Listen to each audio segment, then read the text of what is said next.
আপনার ভাই আমার প্রাক্তন ছিল, আপনি কি তা জানেন? প্রশ্নটা করে পাত্রের দিকে তাকালো পুষ্প। তার কাজল টানা টানা চোখে চোখে হাজারো প্রশ্ন। যে জানি। পাত্রের জবাবে পুষ্প অবাক হলেও বিশেষ পাত্তা দিল না। জানেন আপনার ভাই আমাকে কেন ত্যাগ করেছিল? আমার গায়ের রং কালো বলে। আমার গায়ের রঙের জন্য আপনার পরিবার আমাকে মানবে না, এই বলে সে সম্পর্ক ছিন্ন করেছিল। হ্যাঁ, আমি সবটা জানি। তবে আপনার গায়ের রং কালো নয়, এটাকে কালো বলে না। ইয়াদের কণ্ঠে জড়তা নেই, সে একেবারে স্বাভাবিক। তবে তার এই স্বাভাবিক কথাটা পুষ্প মানতে পারছে না। বিয়ের প্রস্তাব কেন নিয়ে এসেছেন জানলে আমাকে আপনার পরিবারের পছন্দ হবে না জেনেও এই তামাশা দাঁড় করানোর কি খুব দরকার ছিল? কে বলেছে আপনাকে আমার পরিবারের পছন্দ নয়? ব্রুকুসকে জানতে চাইল ইয়াদ। যে পরিবার আপনার ভাইয়ের জন্য আমাকে পছন্দ করেনি, আপনার জন্য করবে? এত দুমুখ পরিবার আপনাদের? তাচ্ছিল্য করে কথাটা বলল পুষ্প। পুষ্পর কথা শুনে ইয়াদ তার দিকে পূর্ণ দৃষ্টিতে তাকালো। চোখ দুটোকে এক কথায় হরিণী চোখ বলা যায়।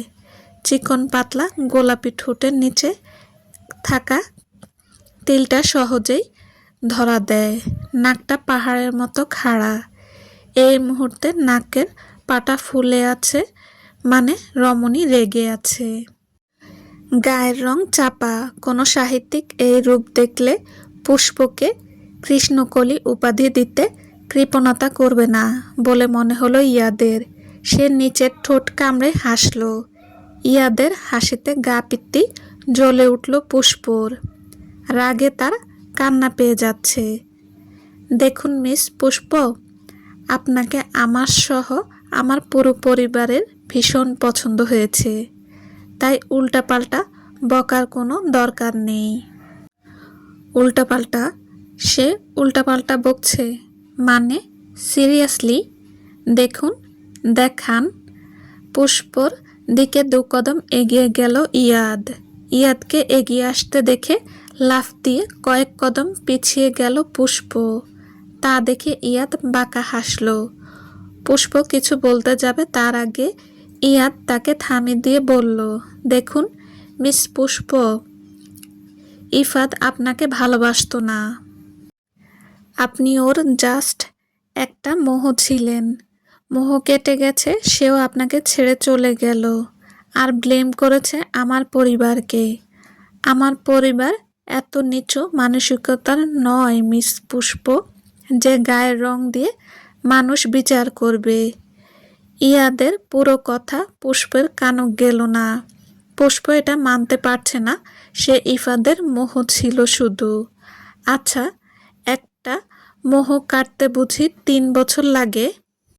পুষ্পর চোখ দুটো জ্বলছে ভীষণ, সেই সাথে ভারী হয়ে আসছে চোখের পাতা। ইফাত তাকে ধোঁকা দিয়েছে, তার সাথে ছলনা করেছে। মানতে কষ্ট হলেও এটাই সত্যি। এত কিছুর পরে বিয়ে সম্বন্ধ নিয়ে এসেছেন কেন? দয়া দেখাতে? ইয়াদ আবারও হাসল। পুষ্পের মনে হলো ইয়াদের বিশেষ একটা গভীর রোগ আছে।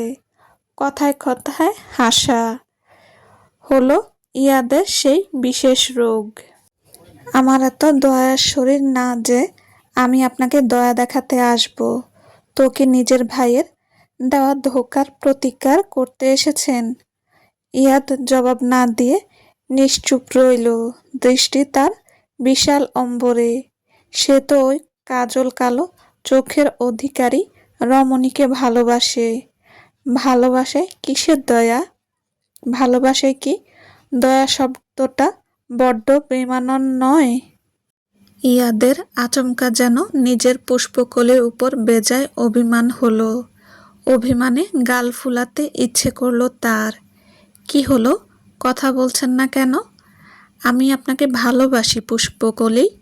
ইয়াদের ছোট্ট কথাটা পুষ্পের কানে বোমের মতো ফাটল যেন।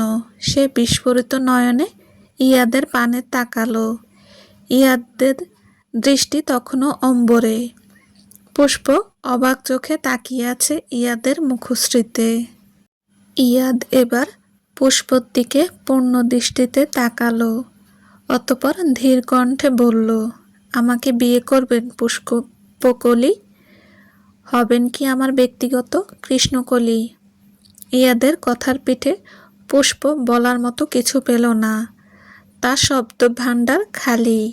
শুধু অনিমেষ তাকিয়ে রইল ইয়াদ নামক শুভ্র পুরুষটির দিকে। আচ্ছা, এই শুভ্র পুরুষটির কৃষ্ণকলি হলে কি খুব বেশি ক্ষতি হয়ে যাবে? হয়তোবা না।